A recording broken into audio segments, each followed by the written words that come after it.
আপনারা কিছু মনে করবেন না, আজকে আমি একটু পরিষ্কার করে আমি কথা বলতে চাই। আপনাদের সবার হয়তো ভালো নাও লাগতে পারে, কিন্তু বিশ্বাস করেন, আমার এটা যদি আপনারা গ্রহণ করেন, আপনারা লাভবান হবেন, কোনো ক্ষতি হবে না দেশের। আমার অন্য কোনো আকাঙ্ক্ষা নাই। আমার একটাই আকাঙ্ক্ষা, দেশ এবং জাতিটাকে একটা সুন্দর জায়গায় রেখে ছুটি করা। I had enough. Was last 7-8 months I had enough. আমি চাই দেশ এবং জাতিকে একটা সুন্দর জায়গায় রেখে আমরা সেনানিবাসে ফেরত আসব।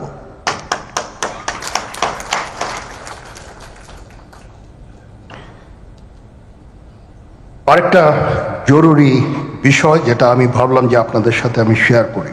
দেশের এই আইন শৃঙ্খলা পরিস্থিতি খারাপের পেছনে কিছু কারণ আছে। প্রথম কারণটা হচ্ছে যে আমরা নিজেরা হানাহানির মধ্যে ব্যস্ত, একজন আরেকজনের বিরুদ্ধে বিষোদ্গারে ব্যস্ত। এটা একটা চমৎকার সুযোগ অপরাধীদের জন্য। যেহেতু আমরা একটা অরাজক পরিস্থিতির মধ্যে বিরাজ করছি, তারা খুব ভালোভাবেই জানে যে এই সময়ে যদি এই সমস্ত অপরাধ করা যায় তাহলে এখান থেকে পরিত্রাণ পাওয়া সম্ভব। সেই কারণে এই অপরাধগুলো হচ্ছে। আমরা যদি সংগঠিত থাকি, একত্রিত থাকি, তাহলে অবশ্যই এটা সম্মিলিতভাবে মোকাবেলা করা সম্ভব হবে। Police, RAB, BGB, TGFI, NSI এগুলো দেশের জন্য অত্যন্ত গুরুত্বপূর্ণ কাজ করেছে অতীতে। খারাপ কাজের সাথে অসংখ্য ভালো কাজ করেছে। আজকে যে দেশের স্থিতিশীলতা, দেশটাকে যে এত বছর স্থিতিশীল রাখা হয়েছে, এটার কারণ হচ্ছে এই সশস্ত্র বাহিনীর বহু সেনা সদস্য, সিভিলিয়ান সবাই মিলে এই অর্গানাইজেশনগুলোকে, অসামরিক, সামরিক সবাই মিলে এই অর্গানাইজেশনগুলোকে এফেক্টিভ রেখেছে। সেই জন্য আজকে সুন্দর, এতদিন ধরে আমরা একটা সুন্দর পরিবেশ পেয়েছি। এর মধ্যে যারা কাজ করেছে, যদি অপরাধ করে থাকে সেটা শাস্তি হবে, অবশ্যই শাস্তি হতে হবে, না হলে এই জিনিস আবার ঘটবে। আমরা সেটাকে বন্ধ করতে চাই চিরতরে, কিন্তু তার আগে মনে রাখতে হবে আমরা এমনভাবে কাজটা করব এই সমস্ত অর্গানাইজেশনগুলো যেন আন্ডারমাইন না হয়। আজকে পুলিশ সদস্য কাজ করছে না, এটা বিশাল বড় কারণ হচ্ছে অনেকের বিরুদ্ধে মামলা, অনেকে জেলে। RAB, BGB, DGFI, NSI panicked. বিভিন্ন দোষারোপ, গুম, খুন ইত্যাদি তদন্ত চলছে। অবশ্যই তদন্ত হবে, দোষীদের বিচারের আওতায় আনতে হবে। এমনভাবে কাজটা করতে হবে যেন এই অর্গানাইজেশনগুলো আন্ডারমাইন না হয়। এই অর্গানাইজেশনগুলোকে যদি আন্ডারমাইন করে আপনারা মনে করেন যে দেশের শান্তি শৃঙ্খলা বিরাজ করবে, সবাই শান্তিতে থাকবেন, সেটা হবে না, সেটা সম্ভব না। আমি আপনাদের পরিষ্কার করে বলে দিচ্ছি, এই দেশের শান্তি শৃঙ্খলা রক্ষার দায়িত্ব খালি সেনাবাহিনীর না। 2 লক্ষ পুলিশ আছে, বিজিবি আছে, র্যাব আছে, আনসার বিডিপি আছে, আমার আছে হচ্ছে 30,000 সৈন্য। এদেরকে আমি এই যে একটা বিরাট ভয়েড, আমি এই 30,000 সৈন্য দিয়ে আমি কিভাবে এটা পূরণ করব? 30,000 থাকে, আবার 30,000 চলে যায় ক্যান্টনমেন্টে, আরো 30,000 আসে। এটা দিয়ে আমরা দিন রাত আমরা চেষ্টা করে যাচ্ছি। এখানে যে সমস্ত উচ্ছৃঙ্খল কাজ হয়েছে সেটা আমাদের নিজস্ব তৈরি, এটা আমাদের নিজস্ব ম্যানুফ্যাকচার, আমরা নিজস্ব এইগুলো তৈরি করেছি। এই বিপরীতমুখী কাজ করলে এসে কখনো শান্তি শৃঙ্খলা আসবে না, এই জিনিসটা আপনাদের মনে রাখতে হবে। ভিশনের ফুলঝুরি মেগা অফারে ফ্রিজ কিনলেই পাচ্ছেন 16 পিসের আকর্ষণীয় গিফট বক্স একদম ফ্রি। আজকে একটা বেদনা বিধুর দিবস 2009 সালের 25শে ফেব্রুয়ারি আমরা এই 57 জন চৌকস সেনা অফিসার এবং শুধু তাই নয়, আমাদের কিছু কিছু পরিবারবর্গর সদস্যদের আমরা হারিয়েছি। এখানে আসার সময় এই ছবিগুলো আমি দেখছিলাম। এই ছবিগুলো আপনারা অনেকে ছবিতে দেখেছেন, কিন্তু এগুলো আমার সব চাক্ষুষ দেখা। আমি একটা চাক্ষুষ সাক্ষী এই সমস্ত বর্বরতার। একটা জিনিস আমাদের সবসময় মনে রাখতে হবে, এই বর্বরতা কোনো সেনা সদস্য করেনি, সম্পূর্ণটাই তদানীন্তন বিজিবি সদস্য দ্বারা সংঘটিত। Full stop. এখানে কোনো ইফ এবং বাট নাই। এখানে যদি ইফ এবং বাট আনেন, এই যে বিচারিক কার্যক্রম এতদিন ধরে হয়েছে, 16 বছর ধরে 17 বছর ধরে যারা জেলে আছে, যারা কনভিক্টেড, সেই বিচারিক প্রক্রিয়া ব্যাহত হবে। এই জিনিসটা আমাদের খুব পরিষ্কার করে মনে রাখা প্রয়োজন। এই বিচারিক প্রক্রিয়াকে নষ্ট করবেন না। যে সমস্ত সদস্য শাস্তি পেয়েছে তারা শাস্তি পাওয়ার যোগ্য। এখানে কোনো রাজনৈতিক নেতৃবৃন্দ এর মধ্যে উপস্থিত ছিল কিনা, ইনভলভ ছিল কিনা, বাইরের কোনো শক্তি এর মধ্যে ইনভলভ ছিল কিনা, সেটার জন্য কমিশন করা হয়েছে। কমিশনের চেয়ারম্যান এখানে আছেন, উনি এটা বের করবেন এবং আপনাদের জানাবেন। বটম লাইন হচ্ছে যে এই সমস্ত আমাদের এই চৌকস সেনা সদস্য যারা প্রাণ হারিয়েছেন, তারা প্রাণ হারিয়েছেন তদানীন্তন বিডিআর সদস্যদের গুলিতে। আমরা নিজেরা এই সমস্ত জিনিস নিয়ে অনেক ভিন্ন মত পোষণ করছি। কেউ কেউ এই জিনিসটাকে ভিন্ন খাতে প্রবাহিত করার চেষ্টা করছি। সেটা আমাদের জন্য মঙ্গলজনক হবে না। আজকে যদি আমার যে উপদেশ আমি কিছু দিয়ে যাব, সেটা যদি আপনারা গ্রহণ করেন, আপনারা লাভবান হবেন, আমি এটা আপনাদের নিশ্চিত করছি। আমরা নিজেরা ভেদাভেদ সৃষ্টি না করি, আমরা নিজেরা ইউনাইটেড থাকি। আমাদের মধ্যে যদি কোনো সমস্যা থেকে থাকে, কোনো ব্যত্যয় থেকে থাকে, কোনো গ্রিভান্সেস থেকে থাকে, সেটা আমরা আলোচনার মাধ্যমে সমাধান করব। এটার জন্য ডানে বায়ে দৌড়িয়ে কোনো লাভ হবে না, নিজের ক্ষতি ছাড়া কোনো লাভ হবে না। আমি আপনাদের এই জিনিসটা নিশ্চিত করে দিচ্ছি। কিছু কিছু সদস্যদের দাবি যে তারা 2009 সাল থেকে আজ পর্যন্ত বিভিন্ন শাস্তি পেয়েছেন। কেউ কেউ দায়ী করছেন যে তারা অযাচিতভাবে শাস্তি পেয়েছেন। সেটার জন্য আমি একটা বোর্ড করে দিয়েছি, একজন লেফটেন্যান্ট জেনারেল সেই বোর্ডের সদস্য। প্রথম ফেজে 51 জন সদস্যর ব্যাপারে আমার কাছে রিকমেন্ডেশন নিয়ে এসেছে। তার রিকমেন্ডেশনের অধিকাংশই আমি গ্রহণ করেছি এবং আরও বেশি আমি দিয়েছি। নেভি এয়ারফোর্সও তাদের এই কার্যক্রম চালিয়ে যাচ্ছে। আমার স্ট্যান্ড পয়েন্ট হচ্ছে, যদি কেউ অপরাধ করে থাকে সেটার জন্য কোনো ছাড় হবে না, বিন্দু মাত্র ছাড় নাই। আমি আপনাদের পরিষ্কার করে দিচ্ছি, it is a discipline force. Discipline ফোর্সকে ডিসিপ্লিন থাকতে দেন। আজকে এই যে দেশের ক্রান্তি লগ্নে সমস্ত বাহিনী, সমস্ত অর্গানাইজেশন বিপর্যস্ত হয়ে পড়েছে। খালি সেনাবাহিনী টিকে আছে, বিমান বাহিনী টিকে আছে, নৌবাহিনী টিকে আছে। কেন? Because of discipline. তারপরেও আমি আমার অফিসারকে আদেশ দিয়েছি, যদি সামান্যতম কোনো সন্দেহের অবকাশ থাকে, কোনো কার বিরুদ্ধে যেই অ্যাকশন না হয়েছে, অপরাধী কিনা যদি সামান্য কোনো সন্দেহের অবকাশ থাকে, সেটা তাদের ফেভারে যাবে। এটা হচ্ছে আমার ঢালাও নির্দেশ, সেই হিসাবে বিভিন্ন প্রস্তাব আমার কাছে এসেছে। কোনো কোনো প্রস্তাবে আমি আরো আমার নিজে থেকে যোগ করে আরো বেশি আমি দিয়েছি। এভাবে পর্যায়ক্রমে অফিসাররা অ্যাপিয়ার করবে, আসবে, এবং তাদের এই জিনিসগুলো আমরা দেখব। দেখে যদি মনে হয় যে তাদেরকে করার অবকাশ আছে কিছু, অবশ্যই আমরা করব। এটা ন্যায় নীতিতে আমরা প্রতিষ্ঠিত থাকব ইনশাআল্লাহ।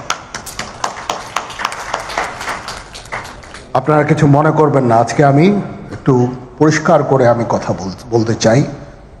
আপনাদের সবার হয়তো ভালো নাও লাগতে পারে, কিন্তু বিশ্বাস করেন, আমার এটা যদি আপনারা গ্রহণ করেন, আপনারা লাভবান হবেন, কোনো ক্ষতি হবে না দেশের। আমার অন্য কোনো আকাঙ্ক্ষা নাই। আমার একটাই আকাঙ্ক্ষা, দেশ এবং জাতিটাকে একটা সুন্দর জায়গায় রেখে ছুটি করা। I had enough. Was last 7-8 months I had enough. আমি চাই দেশ এবং জাতিকে একটা সুন্দর জায়গায় রেখে আমরা সেনানিবাসে ফেরত আসব।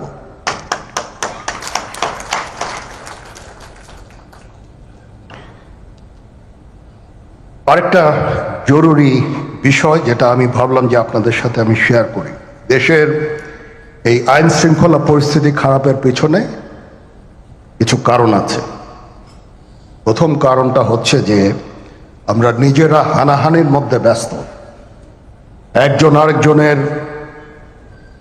বিরুদ্ধে বিষোদ্গারে ব্যস্ত। এটা একটা চমৎকার সুযোগ অপরাধীদের জন্য। যেহেতু আমরা একটা অরাজক পরিস্থিতির মধ্যে বিরাজ করছি, তারা খুব ভালোভাবেই জানে যে এই সময়ে যদি এই সমস্ত অপরাধ করা যায় তাহলে এখান থেকে পরিত্রাণ পাওয়া সম্ভব। সেই কারণে এই অপরাধগুলো হচ্ছে। আমরা যদি সংগঠিত থাকি, একত্রিত থাকি, তাহলে অবশ্যই এটা সম্মিলিতভাবে মোকাবেলা করা সম্ভব হবে। Police, RAB, BGB, TGFI, NSI এগুলো দেশের জন্য অত্যন্ত গুরুত্বপূর্ণ কাজ করেছে অতীতে। খারাপ কাজের সাথে অসংখ্য ভালো কাজ করেছে। আজকে যে দেশের স্থিতিশীলতা, দেশটাকে যে এত বছর স্থিতিশীল রাখা হয়েছে, এটার কারণ হচ্ছে এই সশস্ত্র বাহিনীর বহু সেনা সদস্য, সিভিলিয়ান সবাই মিলে এই অর্গানাইজেশনগুলোকে, অসামরিক, সামরিক সবাই মিলে এই অর্গানাইজেশনগুলোকে এফেক্টিভ রেখেছে। সেই জন্য আজকে সুন্দর, এতদিন ধরে আমরা একটা সুন্দর পরিবেশ পেয়েছি। এর মধ্যে যারা কাজ করেছে, যদি অপরাধ করে থাকে সেটা শাস্তি হবে, অবশ্যই শাস্তি হতে হবে, না হলে এই জিনিস আবার ঘটবে। আমরা সেটাকে বন্ধ করতে চাই চিরতরে, কিন্তু তার আগে মনে রাখতে হবে আমরা এমনভাবে কাজটা করব এই সমস্ত অর্গানাইজেশনগুলো যেন আন্ডারমাইন না হয়। আজকে পুলিশ সদস্য কাজ করছে না, এটা বিশাল বড় কারণ হচ্ছে অনেকের বিরুদ্ধে মামলা, অনেকে জেলে। RAB, BGB, DGFI, NSI panicked. বিভিন্ন দোষারোপ, গুম, খুন ইত্যাদি তদন্ত চলছে। অবশ্যই তদন্ত হবে, দোষীদের বিচারের আওতায় আনতে হবে। এমনভাবে কাজটা করতে হবে যেন এই অর্গানাইজেশনগুলো আন্ডারমাইন না হয়। এই অর্গানাইজেশনগুলোকে যদি আন্ডারমাইন করে আপনারা মনে করেন যে দেশের শান্তি শৃঙ্খলা বিরাজ করবে, সবাই শান্তিতে থাকবেন, সেটা হবে না, সেটা সম্ভব না। আমি আপনাদের পরিষ্কার করে বলে দিচ্ছি, এই দেশের শান্তি শৃঙ্খলা রক্ষার দায়িত্ব খালি সেনাবাহিনীর না। 2 লক্ষ পুলিশ আছে, বিজিবি আছে, র্যাব আছে, আনসার বিডিপি আছে, আমার আছে হচ্ছে 30,000 সৈন্য। এদেরকে আমি এই যে একটা বিরাট ভয়েড, আমি এই 30,000 সৈন্য দিয়ে আমি কিভাবে এটা পূরণ করব? 30,000 থাকে, আবার 30,000 চলে যায় ক্যান্টনমেন্টে, আরো 30,000 আসে। এটা দিয়ে আমরা দিন রাত আমরা চেষ্টা করে যাচ্ছি। এখানে যে সমস্ত উচ্ছৃঙ্খল কাজ হয়েছে সেটা আমাদের নিজস্ব তৈরি, এটা আমাদের নিজস্ব ম্যানুফ্যাকচার, আমরা নিজস্ব এইগুলো তৈরি করেছি। এই বিপরীতমুখী কাজ করলে এসে কখনো শান্তি শৃঙ্খলা আসবে না, এই জিনিসটা আপনাদের মনে রাখতে হবে।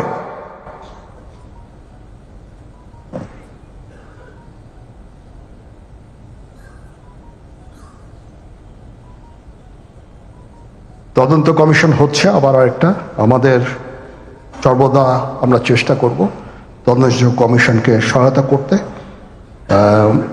যে ধরনের সাহায্য সহযোগিতার প্রয়োজন হয় আমরা করব। আমরা দেশে একটা ফ্রি, ফেয়ার অ্যান্ড ইনক্লুসিভ একটা ইলেকশনের জন্য দিকে ধাবিত হচ্ছে, এবং তার আগে যে সমস্ত সংস্কার করা প্রয়োজন অবশ্যই সরকার সেদিকে খেয়াল করবেন। আমি যতবারই ডক্টর ইউনূসের সাথে কথা বলেছি, he completely agrees with me. There should be free, fair and inclusive election, and that election should be within December or close to that, যেটা আমি এর প্রথমেই বলেছিলাম যে 18 মাসের মধ্যে একটা ইলেকশন। আমার মনে হয় যে সরকার সেদিকেই ধাবিত হচ্ছে। ডক্টর ইউনূস যথাসাধ্য চেষ্টা করে যাচ্ছেন এই দেশটাকে ইউনাইটেড রাখতে, কাজ করে যাচ্ছেন উনি। ওনাকে আমাদের সাহায্য করতে হবে, উনি যেন সফল হতে পারেন সেদিকে আমরা সবাই চেষ্টা করব। আমরা একসাথে ইনশাল্লাহ কাজ করে যাব। আজকে রাওয়ার চেয়ারম্যান মহোদয় আমাকে এখানে দাওয়াত দিয়েছেন। উনি চেয়ারম্যান হওয়ার পরে এটা দ্বিতীয়বার আমি এসেছি। ওনার কাছে আমি কৃতজ্ঞ যে উনি আমাদেরকে আলাদাভাবে, বা রাওয়া আমাদেরকে আলাদাভাবে দেখছে না। সার্ভিং অ্যান্ড রিটায়ার্ড, আমি তো বলেছি প্রথমেই যে there should be any difference. আমি সেনা প্রধান হিসাবে সার্ভিংদের প্রতি আমার যেই দায়িত্ব, রিটায়ার্ডদের প্রতি এই দায়িত্বের একই দায়িত্ব, সামান্যতম কম বেশি না। সেই চেষ্টা আমি করে যাচ্ছি আমাদের লিমিটেড রিসোর্সের মধ্যে। আমরা হেলথ কেয়ারের উপরে বেশ কিছু কাজ করছি, নিজস্ব কিছু মেডিকেল হসপিটাল করার চেষ্টা করছি, ক্লিনিক করার চেষ্টা করছি, এবং আপনারা আস্তে আস্তে এগুলোর ফল ইনশাল্লাহ পাবেন। আসেন আমরা নিজেদের মধ্যে মারামারি কাটাকাটি না করে আমরা উই ইউনাইট আওয়ারসেলভস, দেশ জাতি যেন একসাথে থাকতে পারি সেদিকে আমাদের কাজ করতে হবে। আমাদের মধ্যে মতের বিরোধ থাকতে পারে, চিন্তা চেতনার বিরোধ থাকতে পারে, কিন্তু দিন শেষে যেন আমরা সবাই দেশ এবং জাতির দিকে খেয়াল করে আমরা যেন এক থাকতে পারি। তাহলে এই দেশটা উন্নত হবে, এই দেশটা সঠিক পথে পরিচালিত হবে। না হলে আমরা আরো সমস্যার মধ্যে পড়তে যাব। বিশ্বাস করেন, we don't want to head, ওইদিকে আমরা যেতে চাই না। আমি আপনাদের সতর্ক করে দিচ্ছি, পরে বলবেন যে আমি সতর্ক করিনি। আমি আপনাদের সতর্ক করে দিচ্ছি, আপনারা যদি নিজেদের মধ্যে ভেদাভেদ ভুলে একসাথে কাজ না করতে পারেন, নিজেরা যদি কাদা ছোড়াছুড়ি করেন, মারামারি কাটাকাটি করেন, এই দেশ এবং জাতির স্বাধীনতা সার্বভৌমত্ব বিপন্ন হবে। আমি আজকে বলে দিলাম, নাইলে আপনারা বলবেন যে আমি আপনাদের সতর্ক করিনি। আমি সতর্ক করে দিচ্ছি আপনাদের। এই দেশ আমাদের সবার, আমরা সবাই সুখে শান্তিতে থাকতে চাই। আমরা চাই না হানাহানি, কাটাকাটি, মারামারি। সেই উদ্দেশ্যে আমি কাজ করে যাচ্ছি, আমরা কাজ করে যাচ্ছি। আমাদের সেনাবাহিনীর প্রতি আক্রমণ করেন না। একটা কমন জিনিস আমি দেখতে পাচ্ছি, সেনাবাহিনী এবং সেনা প্রধানের প্রতি বিদ্বেষ কারো কারো, কি কারণে আজ পর্যন্ত আমি এটা খুঁজে পাইনি। আমরা হচ্ছে একমাত্র ফোর্স যেটা আপনাদের জন্য কাজ করে যাচ্ছি। দাঁড়িয়ে আছি প্ল্যাটফর্মে। Of course navy and air force, navy chief আবার মন খারাপ করে করছে, navy air force all, we all